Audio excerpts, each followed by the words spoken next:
제목을 따라서 하겠습니다. 주님의 말씀이 생각나서. 사람들마다 일생을 살아가면서 후회가 되는 사건이나 실수를 나름대로는 지니고 살아갑니다. 지나온 삶의 여정을 되돌아보면 왜 그랬을까 후회가 되기도 하고, 그때 내가 잘못한 그 일 때문에 아파하고, 또 그리고 그 일이 지금까지도 우리의 마음에 상처가 되어서 우리의 마음을 찌를 때가 있습니다.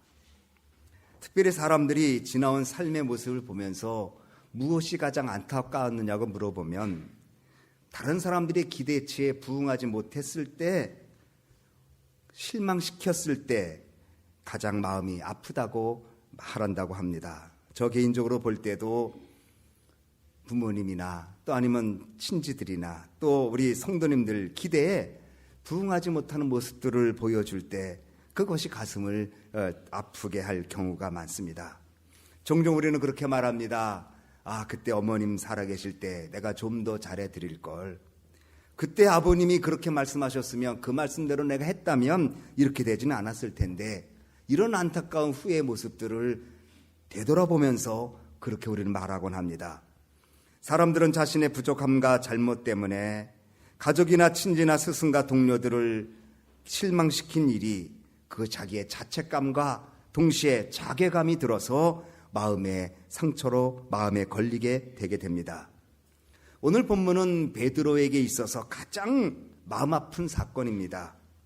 베드로라고 하면 수제자요, 베드로라고 하면 참 예수님의 오른팔을 같은 사람인데, 자신의 일생을 돌아보면 가장 마음 아팠던 사건이라고 하면 오늘 예수님을 3번이나 부인했던 사건일 것입니다.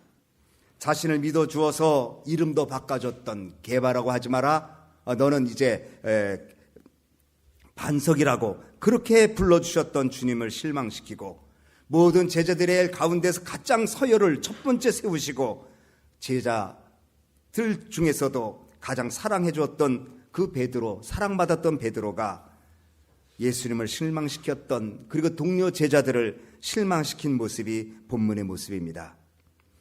베드로가 3번 예수님을 부인하여 자신의 자괴감과 그리고 실망시켰다라고 하는 그 안타까움이 있는 이 규절이 마태복음, 마가복음, 누가복음, 요한복음에 다 기록되어 있습니다.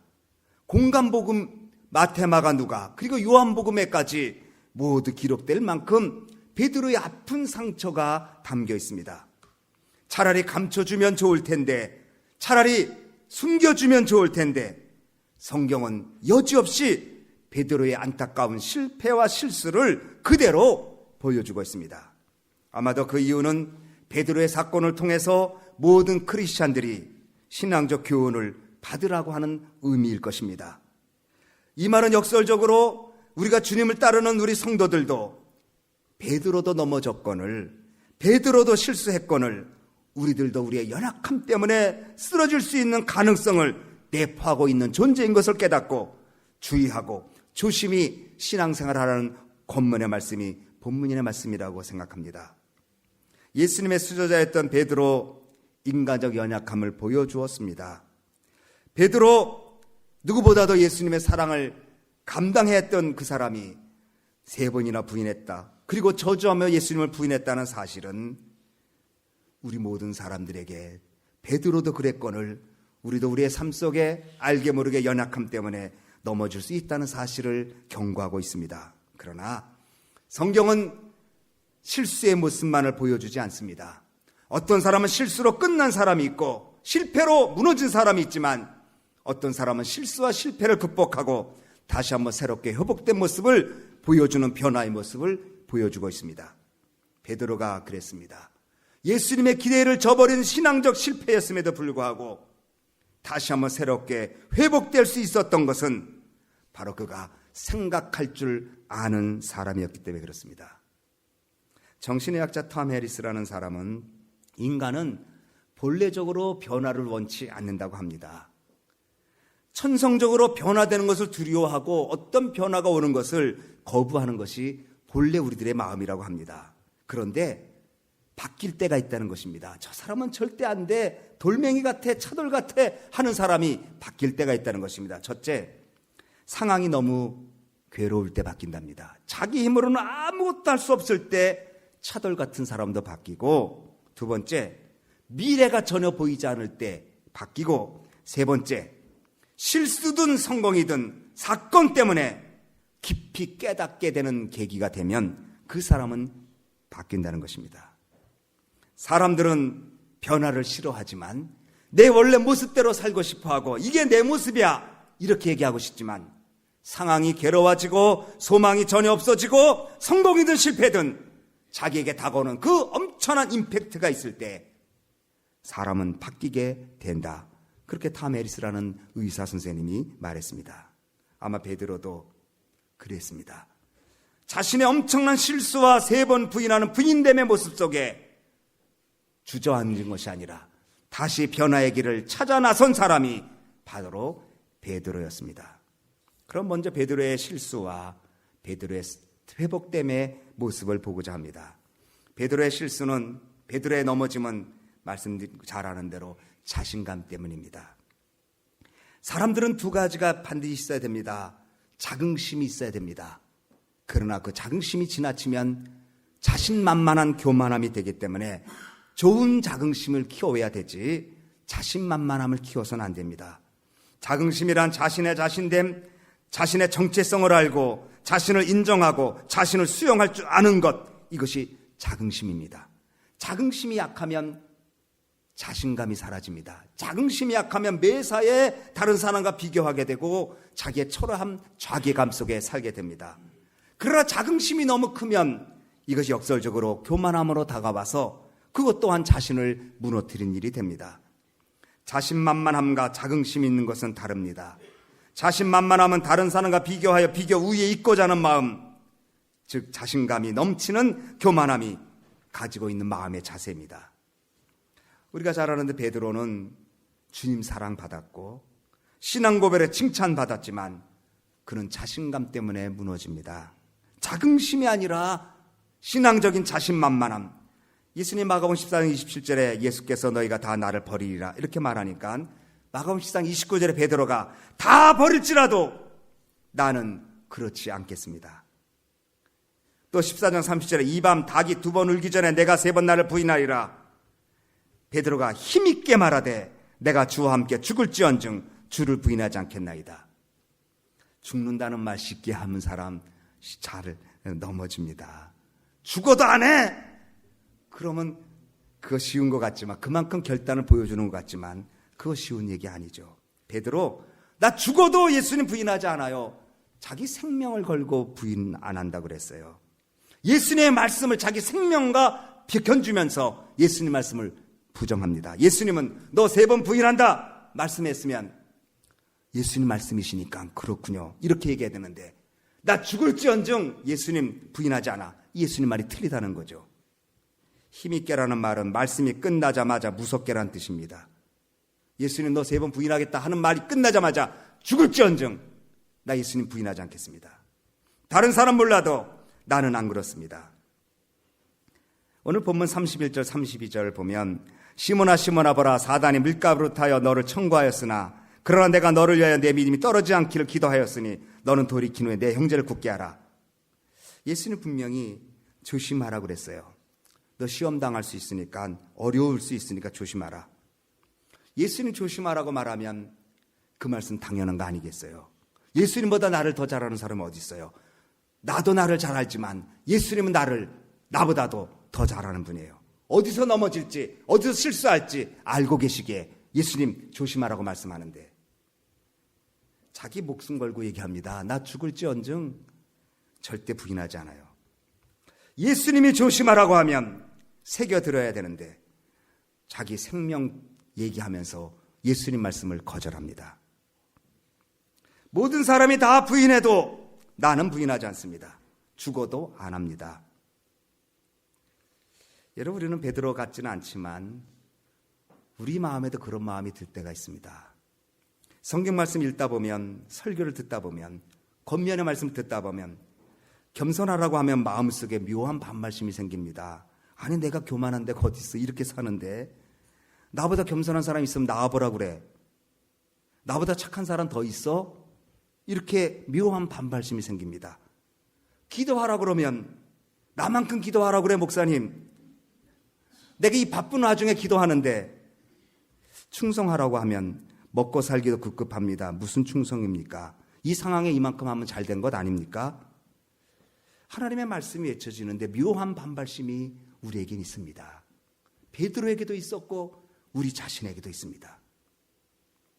말씀을 새겨듣고 그 말씀대로 순종하는 것이 1차적인 문제인데 그 예수님의 말씀을 반발하는 내 상황적인 이야기들이 내 속에서 생각 속에서 타오르고 있습니다.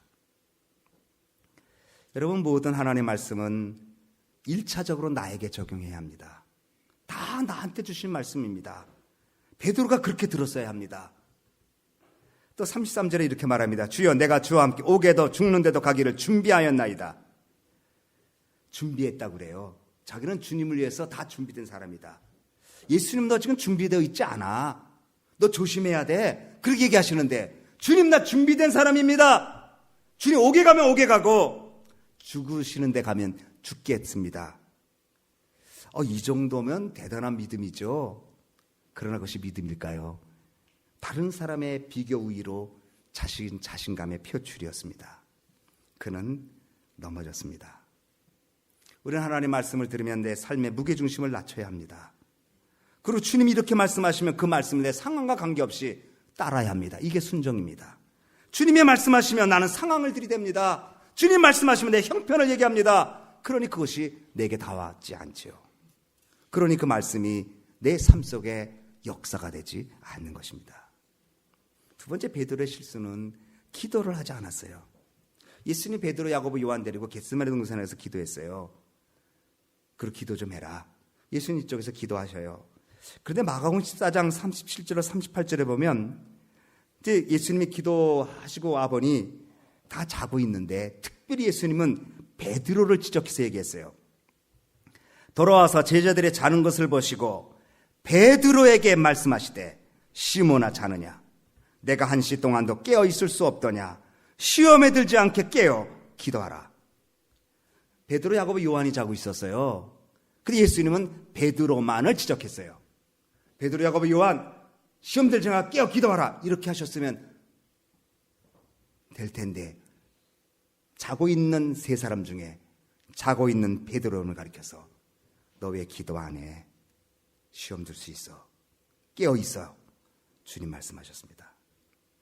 믿음은 있지만 기도가 없습니다. 육신의 피곤함이 기도를 방해합니다. 사실 그 쉽지 않은 일입니다. 육신의 바쁨이 기도를 막습니다.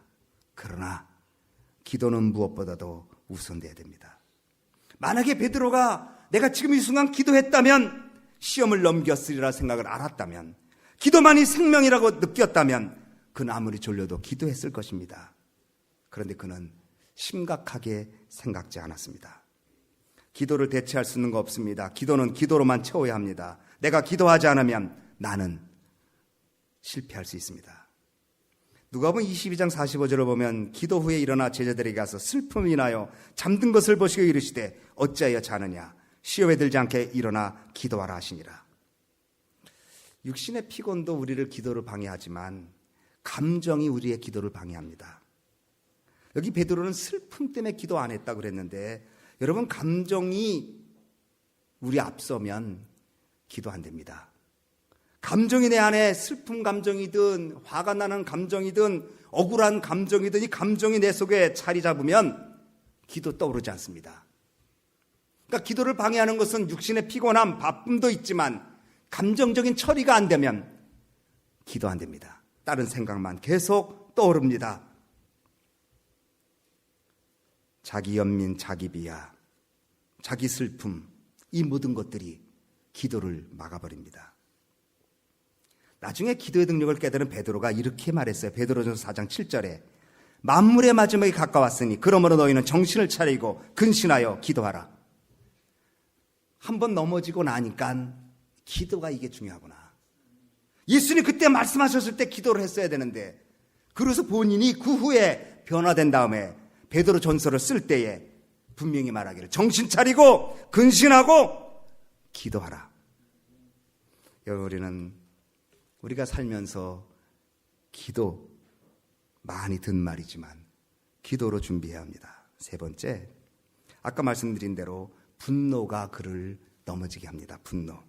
한참 졸다 보니까 예수님을 잡으러 포조들이 왔어요. 그리고 제자된 한 사람이 가룟 유다 예수님께 입맞춤을 합니다. 랍비요. 예수님을 막 잡으려고 합니다. 이때 베드로가 자다가 자기 가지는 호신용 칼을 빼서 대제사장 말궤기를 그냥 잘라버렸습니다. 귀가 툭 떨어집니다. 피가 철철합니다. 갑자기 아수랑이 됩니다. 여러분, 군중심리라는 것은 그 순간에 뭐 하나만 벌어지면 그대로 폭발하잖아요. 그러니까 예수님이 51절에 이렇게 말합니다. 예수님, 이것까지 참으라. 예수님, 이것까지 참으라. 여러분, 베드로는 다혈질입니다.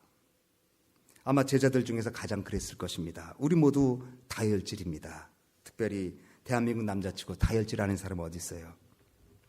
그러나 베드로는 칼을 들였댔다는 것은 법적으로는 정당방위였을지도 모릅니다. 그렇지만 그는 분노의 표현이었습니다. 여러분 기억하십시오. 칼 휘두르는 사람이 두려운 사람이 아니라 칼을 휘두르는 상황이어야에도 불구하고 참을 줄 아는 사람이 강한 사람입니다. 베드로는 그걸 못했습니다. 스승을 위한다는 명분은 있었지만 그동안에 자기가 스승을 보호하지 못하고 잠자고 있었고, 예수님은 기도하라고 했는데 기도하지 못했던 미안함과 죄책감이 그대로 칼로 들어 말궤기를 잘라버립니다. 그러나 그 앞에 예수님의 음성을 그는 들었어야 합니다. 예수님 원하는 뜻이 무엇인지를 알아야 했습니다. 마태복음 26장 52절에 내 검을 도로 집어 꽂으라. 검을 가진 자는 검으로 망하느니라. 제자인 베드로는 충성된 마음의 표현일 수 있습니다. 그런데 망한다고 말했습니다. 정당 방위 같은데 망한다고 그랬습니다. 검이 무엇입니까? 명분 있는 혈기요, 명분 있는 분노입니다. 선생님의 안전을 위해서 어쩔 수 없이 빼든 칼이 아닙니까? 반문할 수 있습니다. 그러나 목표가 좋아도 방법도 좋아야 합니다. 요즘 이민교회가 쉽지 않습니다. 우리가 기대하는 큰 교회들도 적지 않은 어려움이 있습니다. 그때마다 양쪽 이야기가 다 명분은 선합니다. 그러나 그것이 검을 든 형편이 되어서 결국은 서로를 찌르는 일들로 다가오게 됩니다. 여러분, 용기와 혈기는 다릅니다. 진정한 용기는 참을 줄 아는 사람입니다. 혈기는 감정이 그대로 폭발되는 것입니다. 요즘 우리 북클럽 하는데 어저께 그렇게 했다고 그러죠. 책에 화가 날 때 스스로에게 물어봐라. 왜 내가 이렇게 화가 나는지. 절망할 때 스스로 물어봐라. 왜 이 문제 때문에 내가 절망하는지. 왜 두려워하는지, 내 인생에 왜 이렇게 두려워하는지, 무엇 때문에 두려워하는지를 스스로 물어보라고 그랬습니다. 화가 날 때 왜 내가 지금 화가 나야 되는 이유가 무엇인지를 근원을 따져보면 그것이 자기의 우상이라는 것이에요. 분노하는 것도 근원을 따져 들어가면 그것이 자기가 섬기고 있는 우상 때문에 그렇다는 거예요. 내 인생에 중요하지도 않은 건데 그것 때문에 두려워한다면, 두려워하는 것을 찾아보면 그 속에 내가 섬기는 하나님 아닌 다른 우상들이 있다는 거예요. 그러니까 만약 물질 때문에 엄청나게 두려워하면 사실은 그 근원을 따져보면 물질 섬기고 있다는 거예요. 여러분, 우리는 하나님의 말씀 앞에 우리 자신을 분해할 줄 알아야 돼요. 그러니까 해부할 줄 알아야 돼요. 또 베드로의 실수가 있습니다. 예수님을 멀리 따랐습니다. 54절 말씀 한번 같이 읽어주면 좋겠습니다. 22장 54절 우리 포인트 하시고 시작. 예수를 잡아 끌고 대제사장의 집으로 들어갈새 베드로가 멀찍이 따라가니라. 여기 멀찍이라고 그랬어요. 멀찍이 따라가다가 세 번 부인합니다. 바짝 붙었으면 편인 줄 아는데 나 예수님 편이야. 솔직하게 얘기할 수가 있고 보여주지 않아도 될 텐데 예수님 편도 아닌 것 같고 예수님 편인 것 같기도 한 애매한 자리. 바로 그 자리가 시험의 자리예요. 정말 예수님 안에 들어왔든지 세상 밖으로 나갔든지 해야 되는데 예수님도 있는 것 같고 세상도 있는 것 같은 이 맞은 날 속에 경계선에 있는 것, 이것이 우리를 넘어뜨리게 합니다. 마귀는 진짜는 건드리지 못합니다. 애매할 때 건드립니다. 여러분, 저한테 주일날 교회 갈까 안 갈까 물어보십시오. 갈까요 안 갈까요? 저는 무조건 갑니다. 저는 교회 안 오면 안 되게 돼 있어요. 그렇죠? 그러니 저보고 교회 갈까요 말까 물어보는 거 있을 수 없어요. 무조건 가야 합니다. 여러분, 우리가 신앙생활 할 때 멀찍이 있으면 피할 것 같기도 하고 가까이 갈 것 같지만 사실 그게 무너집니다. 그러니까 우리가 멀찍이 있으면 비가 오면 비가 와서 못 가고 눈이 오면 눈이 와서 못 가고 시험이 들면 사람 때문에 못 가고 이런 일 저런 일이 우리의 신앙생활을 가로막게 되면 결국 누가 문제인가? 우리가 연약해지는 모습으로 다가오게 된다는 것입니다. 봉사도 적당히 거리 두고 헌금도 거리 두고 기도도 거리를 두고 그것이 시험이 될 수 있습니다. 주님 앞에 가까이 다가가는 여러분 되어주시기 바랍니다. 그러면 회복의 길은 없을까? 회복의 길이 있습니다. 61절 다 같이 읽습니다. 시작. 주께서 돌이켜 베드로를 보시니 베드로가 주의 말씀 곧 오늘 닭 울기 전에 내가 3번 나를 부인하라 하심이 생각나서. 여러분, 굉장히 중요한 것이 있습니다. 생각입니다. 예수님 말씀이 생각날 때 회복의 가능성이 있습니다. 예수님 말씀하셨습니다. 진리의 성령이 오면 내 말을 생각나게 하시리라. 요한계시록 2장 5절에 그러므로 어디서 떨어진 것을 생각하고 회개하여 처음 행위를 가지라. 생각이 중요합니다. 여러분의 생각을 복음의 모두에, 복음의 채널에 두고 늘 하나님의 말씀 속에 내 생각을 두어야 승리할 수 있지. 여러분의 생각의 자리가 어디 있느냐가 여러분의 믿음의 자리로 다가오게 됩니다. 생각은 보이지 않으니까 아무도 여러분의 생각을 절제할 수 없습니다. 그러나 생각이 가득하면 마음에 가득하고 마음에 가득한 것은 입술로 나오게 되어 있습니다. 여러분의 생각의 자리에 지금 어디 있습니까? 무슨 생각을 하고 있습니까? 이 생각이 여러분의 인생을 잡을 수 있습니다. 에모스는 말했습니다. 생각이 인생의 열쇠다.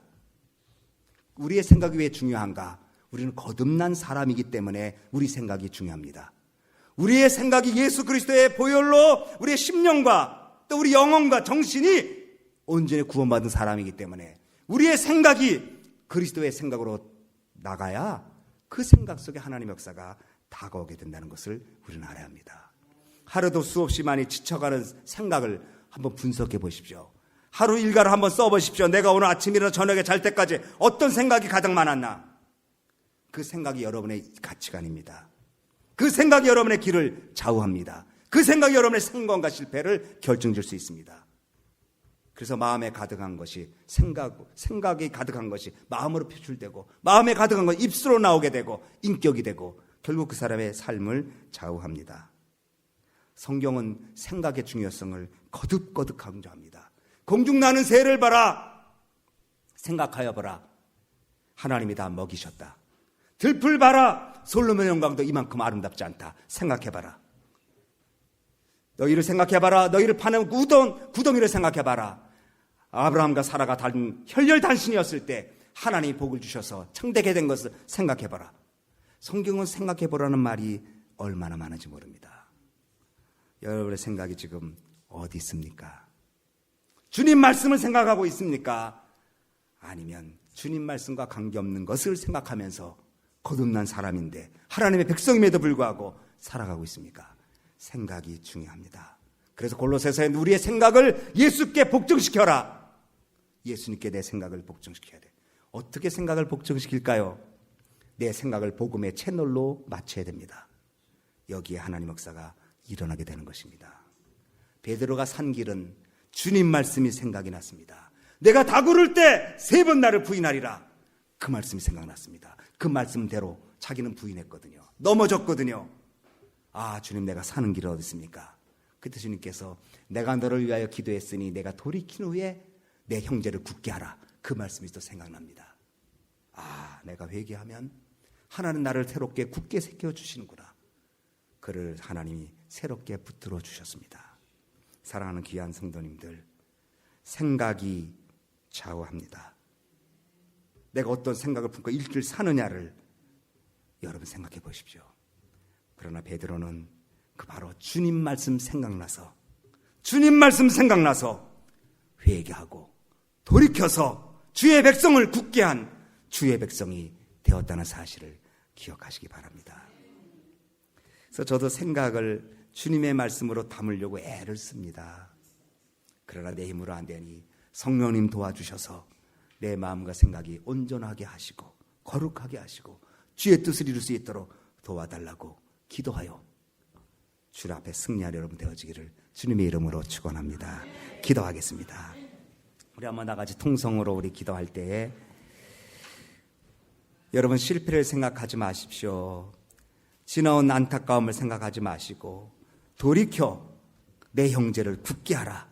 주의 말씀을 생각하십시오.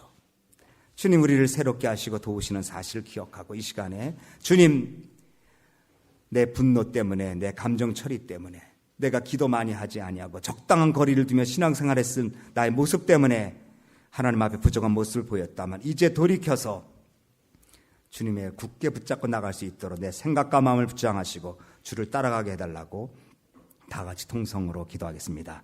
사랑과 은혜가 풍성하신 고마우신 하나님 아버지 감사합니다. 하나님 아버지 베드로는 숨기고 싶은 그 사건을 성경은 내 복음서가 그대로 증거하고 있습니다. 하나님 우리 생각이 중요합니다. 안 된다는 생각 속에 빠져 있지 말게 하시고 죄책감의 생각에 빠져 있지 말게 하시고 예수 부인한 생각에 빠져 있지 말고 주님께서 돌이켜 내 형제를 굳게 하라고 하신 주의 말씀을 생각하고 하나님이여 우리 생각을 주 앞에 드려 승리하는 저희들 되게 하여 주시기 원합니다. 하나님 아버지 그 사람이 무엇을 생각하느냐에 따라서 그 사람의 사람됨이 결정되는데 우리는 주님을 생각하게 하시고 환경을 생각하지 아니하고 주유를 의지하는 가운데 하나님 아버지 가까이 나가는 저희들 되게 하여 주시옵소서. 그래서 하나님 돌이켜서 변화되어 실패자의 자리가 아니라 승리자의 자리로 주님을 기쁘게 해드리는 생각으로 우리 마음이 가득 차고 우리의 생각을 복종시켜 주님의 기뻐하는 생각으로 하나님께 영광 돌릴 수 있도록 저희들을 도와주옵소서. 그러나 하나님 아버지 내 마음과 생각을 내 마음대로 할 수가 없사오니 주님 저희들의 마음의 채널을 복음의 모두에 맞춰서 주님 말씀대로 살아가도록 도와주시옵소서. 예수님 이름으로 기도하옵나이다. 아멘. 하나님 아버지 베드로 같은 분도 연약한 모습을 보여주었거늘 우리 같은 연약한 존재야 어찌 말할 수 있겠습니까? 우리는 일상생활에 늘 주님을 부인하면서 살고 있는지도 모릅니다. 그러나 하나님 아버지 다시 회복될 수 있는 것은 주님 말씀을 듣기 때문이고 주님 말씀을 의지하여 생각을 바꿔서 주 앞에 나오기 때문입니다. 사실 오늘 우리 귀한 식구들이 이 자리에 있기까지는 여러 생각들이 많았을 것입니다. 그런 오직 주님을 생각하면서 나왔으니 주님 저희들에게 은혜를 베풀어 주옵소서. 또 우리 삶의 현장에 가면 근심된 생각도 두려운 생각도 미래의 답답한 생각도 많은 생각들이 우리 안에 있을 텐데 우리의 생각을 주님 앞에 향하게 하시고 우리의 생각을 복종시켜서 주의 말씀으로 채워 주시옵소서. 그래서 우리의 마음과 생각들 구한 대로 채워 주신다고 하셨으니 주님 우리의 생각을 복음의 모두에 맞추는 우리 되게 하여 주시옵소서.